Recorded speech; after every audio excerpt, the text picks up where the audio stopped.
Motion upon reconsideration is agreed to. Sunday night's Senate vote signaling the longest government shutdown in U.S. history is one step closer to being over. Today, the Senate voted to start reopening the government.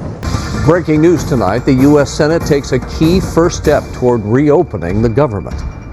Hello, everybody. Welcome to News at 11. I'm Rick Jenkins. And I'm Corrine Winter. A group of Democrats joined Republicans to advance a measure that would end the longest government shutdown in U.S. history. The vote came during a rare Sunday session up there on Capitol Hill. The spending agreement would fund the government through the end of January. And while the deal includes funding for SNAP and WIC benefits, many Democrats are angry because the spending plan does not extend the Affordable Care Act subsidies that Americans depend on for their health care. But there are still significant hurdles to overcome. Lindsay Pena joins us live now from the KTLA News Center with tonight's major developments. Hi, Lindsay. Corrine and Rick, the Senate will have to go through a series of procedures before the bill officially passes. Then it'll have to go to the House of Representatives. Members are currently out of town, and it's unclear exactly when a vote will be held, but many are optimistic this is the beginning of the end. All right, so let me get this straight. The Senate, the actual United States Senate, just dragged President Trump into a late-night emergency testimony session. And I'm not talking about some scheduled appearance they planned weeks ago. No. This was urgent. This was chaotic. This was absolute madness on Capitol Hill. And here's the thing that nobody's really talking about. This isn't just another hearing. This isn't just another political circus. This is something way bigger. Because when the Senate Majority Leader comes out and says this testimony is critical for national security and the rule of law, yeah, you know something serious is going down. But before we go any further, real quick, let's be honest. You can't really trust mainstream media anymore. That's why we built Pump Politics, to bring you real stories, real context, and no corporate spin. If you want to stay ahead of the headlines, join our free newsletter. We'll send the news straight to your inbox every day. Just click the link in the description to join. And if you just want to support what we're doing, join us, be part of the community that actually cares about the truth. All right, let's get back to the video. After weeks without progress, the breakthrough came after a group of 8 Senate Democrats reached a deal with Senate GOP leaders and the White House. I joined this group to make sure that we could get important protections for federal employees. They agreed to vote to reopen the government, provided there be a future vote on extending Affordable Care Act subsidies, the major sticking point between the two parties right now. The deal would include a brief stopgap measure to fund the government until January and fund SNAP and other benefits for the entire fiscal year. The legislation also reverses mass firings of federal workers during the government shutdown. After another Senate vote to pass the bill, it will move on to the House for yet another vote. Already, House Minority Leader Hakeem Jeffries saying that he and other House Democrats will oppose the legislation. But Republicans only need a simple majority, which they have. Republicans can actually vote for this and put it on through without Democratic support in the House. The Senate was the hang-up, because in the Senate, there had to be a 60-vote margin, not a 51-vote margin, because of filibuster. While Senate Majority Leader John Thune has agreed to hold a vote on an extension of Affordable Care Act tax credits, there's no guarantee it would pass. So what happened? Well, apparently there's new evidence, explosive new evidence, the kind of stuff that came out during a closed-door hearing that nobody was supposed to know about. But of course, like Washington leaks faster than a broken faucet. And once this information started spreading, both parties, Democrats and Republicans, they lost their minds. They needed answers. They needed them now. And they needed them directly from Trump. Can you believe this? We're talking about secure chambers being prepared, legal teams working overtime, Senate staffers scrambling around at like 10 o'clock at night, trying to get everything ready. This is wild. This is the kind of scene you'd see in a political thriller movie, except it's happening right now in real life. And then here's where it gets really interesting. These newly surfaced communications, they're not just random emails or text messages. According to sources close to the Senate Judiciary Committee, these communications implicate key aides.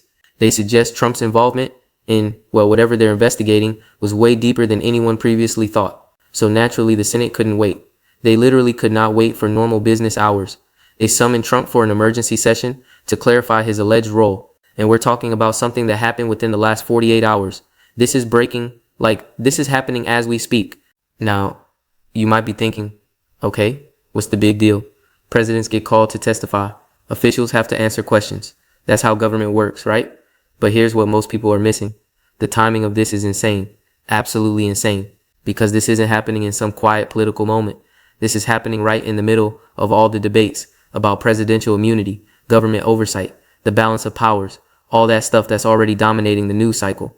And look, I know what some of you are thinking. You're thinking this is just another political hit job, just another attempt to drag Trump through the mud.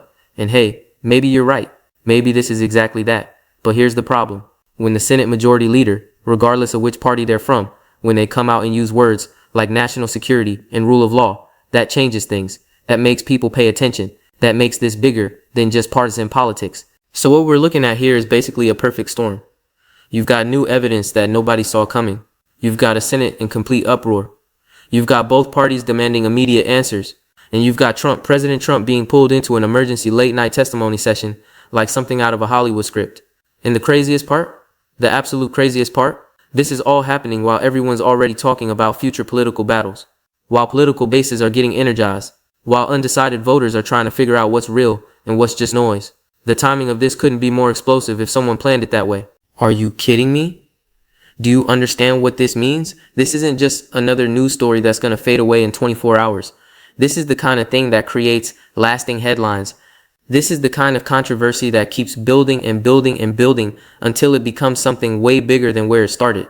So yeah, buckle up, because what we're about to break down in this video is going to show you exactly what's happening behind the scenes, why this Senate showdown matters more than you think, and why, this could change everything about how we think about government accountability, presidential power, and what happens when Washington decides it needs answers right now. This is huge. This is unprecedented. And honestly, this is just getting started. The ramifications of what happens in that testimony room could echo through our political system for decades. We're not just talking about one night of questions and answers. We're talking about setting precedents. We're talking about defining boundaries. We're talking about determining what the relationship between Congress and the presidency actually looks like when push comes to shove. Okay, so let's dig into what actually happened here, because the media is giving you bits and pieces, but they're not connecting the dots. They're not showing you the full picture. And trust me, when you see the full picture, you're going to understand why this is way more serious than just another political hearing. First off, let's talk about these closed-door hearings. You know, the ones that are supposed to be private, the ones where senators get briefed on sensitive information.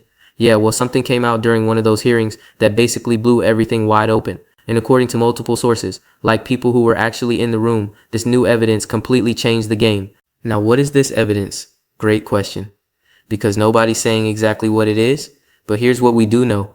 We know it involves communications, emails, texts, maybe phone calls, who knows. But these aren't just any communications. These are communications that allegedly show Trump's involvement in whatever they're investigating was way more significant than anyone previously understood.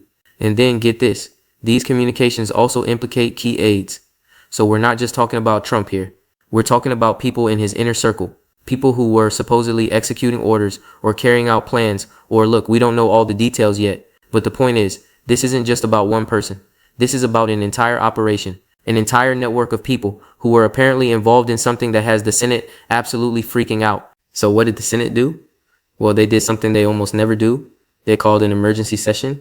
And I mean emergency. We're talking late at night. We're talking staffers running around trying to prepare secure chambers. We're talking legal teams scrambling to get everything in order. Can you believe this? This is the United States Senate we're talking about. They don't just throw together emergency sessions on a whim. Something big had to happen for them to take this step. And here's where it gets even crazier.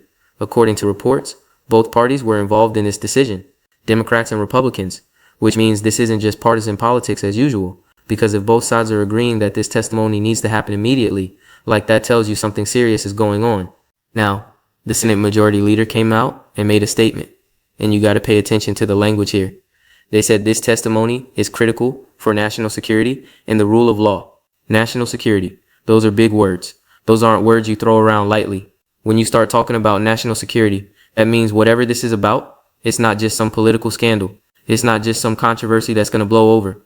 This is something that potentially affects the entire country. So what are the possibilities here? What could this investigation be about that would require emergency late night testimony from President Trump? Well, let's think about this logically. If it involves national security, we're probably talking about something related to foreign policy, or maybe intelligence operations. Or maybe, and this is just speculation, maybe it has something to do with classified information or government resources, or look, we just don't know yet. But the point is, when you hear national security, you know it's serious. And then there's the whole thing about presidential immunity. You know, this ongoing debate about whether a president can be held accountable for actions they took while in office, or even after leaving office. This is one of those constitutional questions that people have been arguing about forever. And now, right now, it's becoming incredibly relevant again, because whatever Trump is being questioned about is testing the limits of what presidents can and can't do. It's testing the limits of what they can be held accountable for. This is wild. Like, think about the bigger picture here. We've got debates happening right now about government oversight, about the balance of powers between different branches of government, about how much authority Congress has to investigate and demand testimony from current or former presidents. And all of that is playing out in real time with this emergency Senate hearing. But here's what most people don't understand. Here's what the media isn't really explaining. This isn't happening in a vacuum. This is happening at a time when political tensions are already through the roof, when everyone's already divided on pretty much every issue, when trust in government institutions is at an all-time low. So when something like this happens, when the Senate suddenly calls an emergency session and demands testimony, it doesn't just affect the people directly involved. It affects public opinion. It affects how voters see their government. It affects everything. And let's talk about the timing for a second, because the timing of this is absolutely critical. We're at a point right now where political bases are getting energized, where strategies are being developed, where every piece of news, every controversy, every scandal can potentially sway public opinion one way or another. So when this emergency testimony happens, it's not just about what Trump says or doesn't say. It's about how this whole situation plays into the larger narrative of what's happening in American politics right now. Some people are going to look at this and say, see, this proves Trump did something wrong. This proves there needs to be accountability. Other people are going to look at this and say, this is just another witch hunt. This is just another attempt to take down Trump because they can't beat him any other way. And you know what? Both of those groups are going to dig in harder. Both of those groups are going to use this emergency testimony as proof that they were right all along. And that's exactly why this matters so much, because this isn't just about the facts of whatever's being investigated. This is about perception. This is about how different groups of people interpret the same events and come to completely different conclusions. And in today's political environment, that's everything. That's what drives headlines. That's what drives engagement. That's what keeps people talking and arguing and trying to figure out what's really going on. So yeah, the Senate erupting into chaos. Trump being summoned for late night emergency testimony. New evidence coming to light. Communications implicating key aides. All of this is building towards something. All of this is leading somewhere. And the question is, where? Where does this go from here? What happens next? And how does this change the conversation about presidential power, government accountability, and the role of Congress in investigating potential wrongdoing? Because here's the thing. This emergency session isn't the end. It's the beginning. It's the start of what's probably going to be a much longer, much more complicated investigation.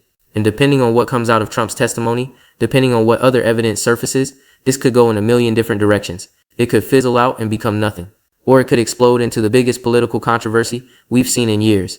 And that's why you need to understand what's really happening here. That's why you can't just read a headline and think you know the whole story. Because what's happening behind the scenes, what's motivating senators to take this drastic step, that's where the real story is. That's what's going to determine how this all plays out in the days and weeks and months ahead. The pressure on senators right now must be incredible. Think about it. They're making a decision that could define their entire career. They're taking a stand that could make them heroes to some people and villains to others. And they're doing it all under intense scrutiny, with cameras watching every move, with constituents demanding answers, with their political futures hanging in the balance. All right, so let's break this down into the core points you actually need to understand, because there's a lot of noise around this story, and I want to cut through all of that and give you the real deal. Point number one, the evidence. Whatever evidence came out during that closed-door hearing, it was significant enough to make the Senate take immediate action. We're talking about communications that allegedly showed Trump's involvement was deeper than previously known. And these communications also implicate key aides. So this isn't just about Trump making a decision or giving an order. This is about a whole network of people who were apparently involved in whatever this is. And the fact that both parties agreed this needed immediate attention, that tells you it's not just political theater. There's something real here, something concrete enough that even senators who normally can't agree on anything decided this couldn't wait. Point number two, the process. Emergency sessions don't happen for no reason. The Senate has procedures, they have schedules, they have ways of doing things, and when they throw all of that out the window and call for urgent late night testimony, that's significant. That shows desperation. That shows they believe time is critical. Maybe they're worried about evidence disappearing. Maybe they're worried about witnesses coordinating stories. Maybe they're worried about national security implications that can't wait. Whatever the reason, the process itself tells us this is being taken incredibly seriously. The Senate doesn't disrupt its entire schedule, call staffers back to work at night, and prepare secure chambers just for show. Point number 3, the implications for presidential accountability.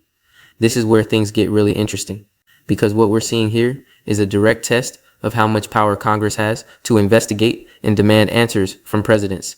And depending on how this plays out, depending on what legal arguments get made and what precedents get set, this could fundamentally change the relationship between the executive branch and the legislative branch. It could change what future presidents can and can't do. It could change how investigations are conducted. This is big constitutional stuff we're talking about, the kind of stuff that law professors are going to be teaching about for the next 50 years. And point number 4, the political fallout. Let's be real, this is going to be used as ammunition by everyone. People who support Trump are going to say this is harassment. They're going to say this is the establishment trying to take him down. People who oppose Trump are going to say this proves he should be held accountable. They're going to say this shows why oversight matters. And both sides are going to use this to energize their base, raise money, and push their narrative. That's just how politics works now. Everything becomes a weapon. Everything becomes a talking point. So what does all of this mean for everyday people? For voters? For people who are just trying to figure out what's going on? Well, here's the reality. This emergency testimony is going to generate headlines for weeks.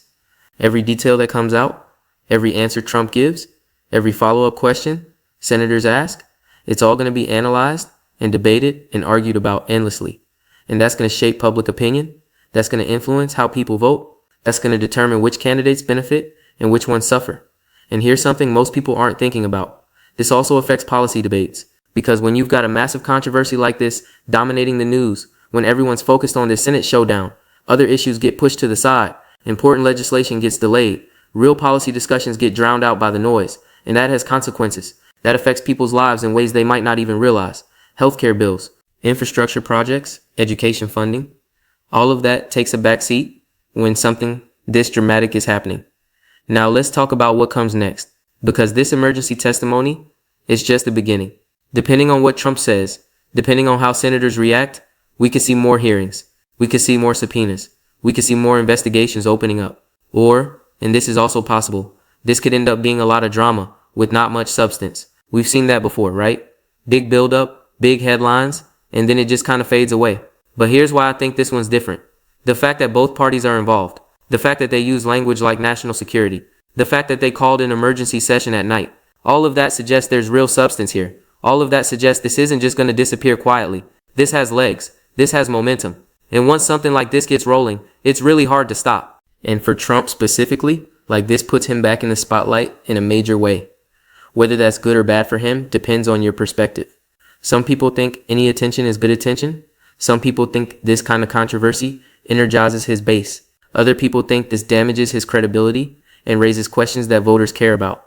Honestly, it probably does both. It probably energizes people on both sides while also pushing some people in the middle one direction or the other. So where does this leave us? Well, we're in this weird position where we know something significant happened, but we don't have all the details yet. We know the Senate took drastic action, but we don't know exactly why. We know there's new evidence, but we don't know what it shows. And that uncertainty, that's what's going to keep this story alive. That's what's going to keep people talking and speculating and waiting for the next development. And you can bet that every political operative, every campaign strategist, every media outlet, they're all watching this closely. They're all trying to figure out how to spin this. They're all trying to figure out how to use this to their advantage.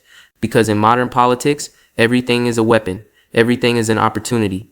And a controversy this big, with implications this serious, that's political gold for whoever can use it effectively.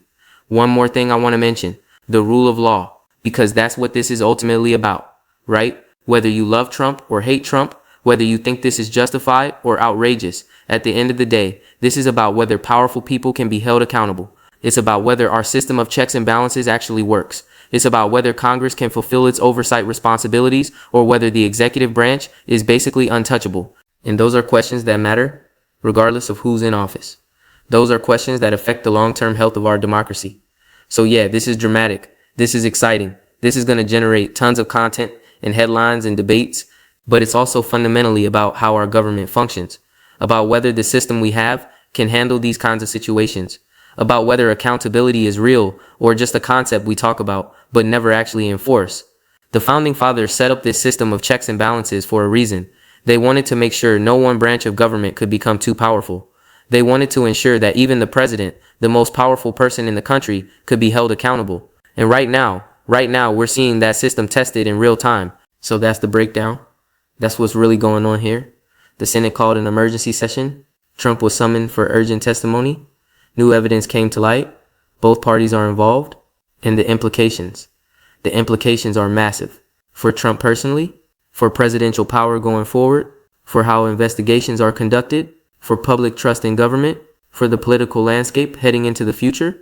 This isn't just another news cycle. This is a defining moment, and how it plays out, what comes next, that's going to shape American politics for years to come. The precedent set here, the boundaries established, the questions answered or left unanswered, all of that becomes part of our political DNA going forward. So stay tuned, because this story is far from over. In fact, it's probably just getting started. And trust me, you're going to want to know what happens next. The next few days and weeks are going to be absolutely critical. Watch what Trump says. Watch how senators respond. Watch which media outlets spin it which way. Because all of that is going to tell you something important about where we're headed.